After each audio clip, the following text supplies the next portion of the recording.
Hello everybody and welcome to this video. So I actually got my first socialist figures done now. So this is kind of the command squad, the command figures.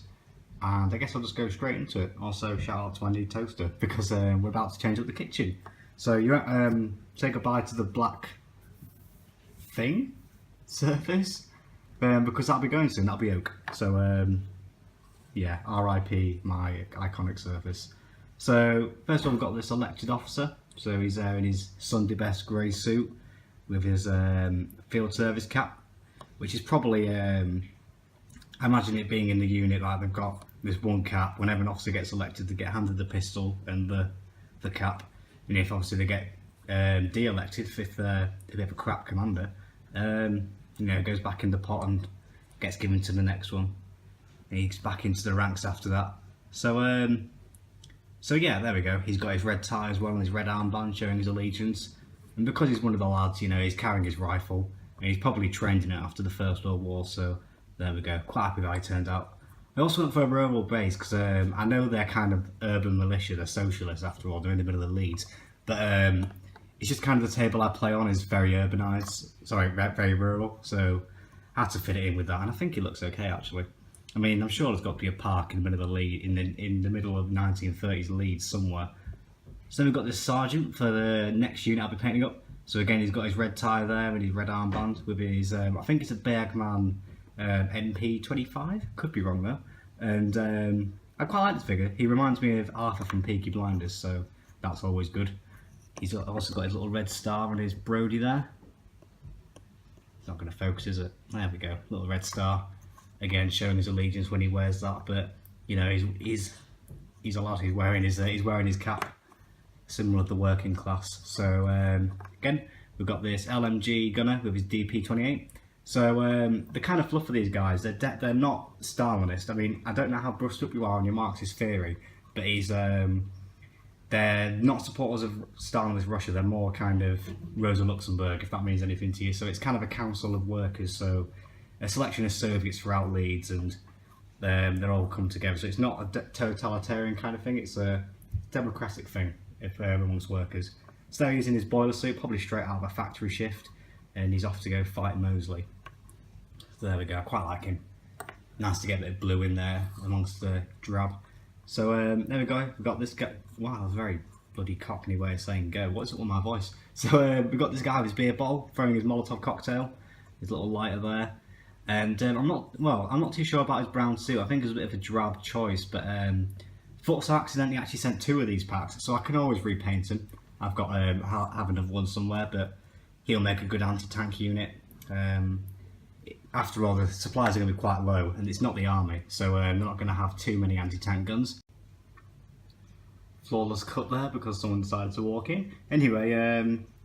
So yeah, the flag, as you saw in the last video, I'd already kind of done a concept art, but Pete Barfield, the guy who kind of does all the artwork for Very British Civil War, he got in touch and offered to make a nice new fancy flag as it looks in the books. So all I have to say about Pete is he's legendary and limitless, and he's amazing, so thank you for doing that for me. It looks really nice, and honestly, I've got to say, it's probably my favourite flag out of all the systems I've played. Probably because, you know, it's my own kind of personal flag, but never mind, I think it looks really good. I'll go over the symbolism of that in a sec. I'll just show off the model first a bit. So there we go, we've got the banner bearer, so he's got his World War I tunic on there, so he's clearly a veteran. He's got his Brody helmet on with a little red star, and a nice big red sash as well, which I think is quite cool. He's got his little red star and his lapels as well. So there we go. And then he's kind of got his brown trousers just to not look too stuffy and army-like. So he's still got the kind of civilian feel to him. He's got his stolen Luger there as well. I think it's a Luger. I don't know. Not too familiar with pistols like that. So yeah, the flag. So I'll just turn it this way. There we go. Show it off a bit more. So essentially, I'll just go over the whole thing. So obviously the red flag, you know, socialism, kind of a go-to. So Leeds Socialist League. So the Socialist League was actually something which is established in the I think it was 1885 it was established, and it was essentially just a group of radical socialists, as you know, as it would be. And then in 1932 it was kind of reborn, because it turned from socialism to anarchism in 1905, and then it was kind of reborn again in 1932 as a pressure group of the Labour Party. so trying to turn it more left. So in this kind of world, again, as I kind of touched on earlier, it's kind of based on Rosa Luxemburg Marxism. So it's kind of a series of Soviets, which are workers' councils, working together, voting, and working together to create socialism. So it's not like a top-down dictatorship; it's one run by the people, as socialism should be. And so yeah, the people in this group kind of fiercely oppose Stalin. They hate him basically. He's not seen as a true revolutionary, as you can see a lot in the socialist world. And yeah, so the chap in the middle, he's called Tom Maguire. Tobey Maguire's the guy who played Spider-Man. Tom Maguire. He was a poet in Leeds, and he helped orchestrate. Whoa, what is wrong with my pronunciation today? Orchestrate the gas workers' strike of 1890, kind of represented by this fist here. So that was essentially gas workers going on strike for better pay and better conditions, which he actually succeeded in. And he helped organise the workers.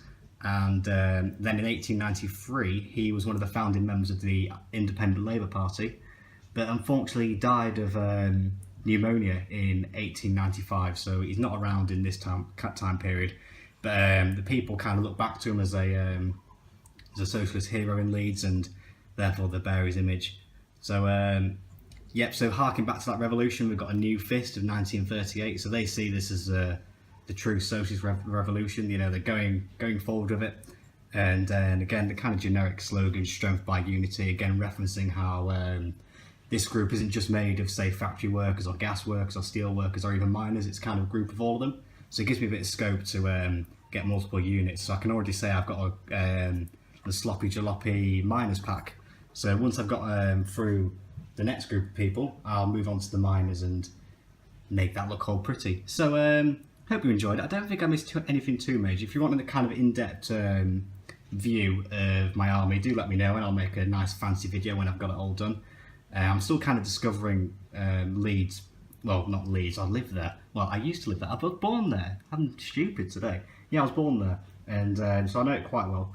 And I'm just kind of discovering the army itself and how it's developing. And I'll try not to bore you with socialist politics. It's quite a in-depth thing.